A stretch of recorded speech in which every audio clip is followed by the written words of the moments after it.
Damihan mo naman. Ah, Kuha ka tatay. huwag na. Nakakaliyan siya. Hindi. Okay na ma'am, tama na ma'am.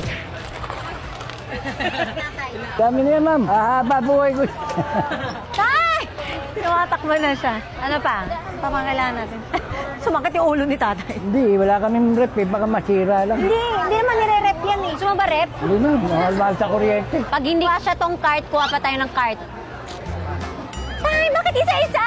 Masarap to, chocolate. Siya lang. Ayaw mo kumuha, pues. Ako ang kukuha. Peso, kuha ka ng 5. 10. Siyang kabala. Gawin mo ng 3. Huwag niyo na sabihin sa kanya. Lagyan niyo na sa counter. No, Toy, bakit? Bakit? Nahiya po ako sa inyo. Ha? Nahiya po ako. Okay lang yan. Ngayon lang yan. Tsaka reward yan kasi blessing yan ni Lord. Hindi po yan galing sa akin. Praise God. Amen. Galing yan sa taas.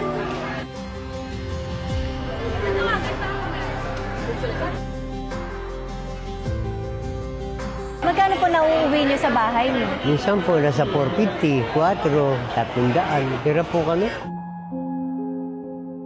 Dami pong driver na hindi nakakuha ng ayuda. Wala sa listahan. Ilang oras ka pumila tayo? Matagal. Mula alas 7 ng umaga hanggang alas 6. Ng gabi?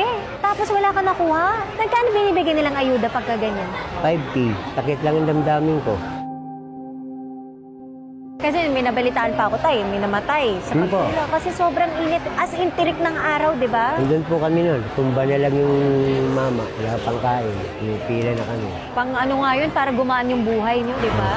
Ngayon ko lang po natikman tong hirap ng buhay yung ganito. Pinabayan pa ng asawa ko, namatay. November 23 namatay asawa ko. Last year, Lalo akong naghirap. Hindi ako makabiyahe. Nagluluksa ako. pag hindi ka bumiyahe, wala ka pang kain. Wala. Ang hirap po naman yun. Hirap. Itay ha, Apa. dito po ako, tutulong po ako sa inyo ha. Alam mo, sobrang nanggigigil ako ngayon. Sana yung mga tulong talaga na binibigay ng gobyerno natin. Kasi mahirap talaga ang buhay nila. Hindi ko na-experience yung buong buhay nila, pero sa mga kwento pa lang nila, grabe. Diba? And pera naman ng tao yun. Bakit hindi mo ibalik na maayos? Kailangan na kailangan nila yun para sa kakagaan ng buhay nila. Siyempre, hindi ko naman matutulungan lahat-lahat. Kaya sana talaga ma-actionan yan. At sana mas maging maayos ang sistema talaga ng Pilipinas. Kasi sobrang hirap ng buhay dito. At grabe yung mga pinagdadaanan nating mga jeepney drivers. Hindi lang yung mga jeepney drivers, kundi lahat. Tricycle drivers, lahat-lahat ng mga nagtatrabaho araw-araw. Sana mabigay talaga sa kanila yung maayos, yung patas, at yung tama. Because they deserve it. At pera yan ng mga Pilipino. So yun lang. Naiinis ako. Pero masaya sa puso kasi syempre, nag-grocery ko sila. Mamaya bibigyan ko sila ng tagte 10,000. Pero yung bigat, next month, paano kami? Hindi na sila sure kung may kita pa ba next month, tataas pa ba ang gas. Ang hirap ng buhay. Let's all be kind.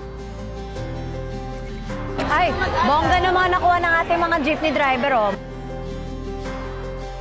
Meron pa akong regalo para sa inyo. Meron kayong tagte 10,000. 10,000, 10,000, 10,000. Wow, maraming salamat. Thank you mga sir. Tay, 30,000 yan.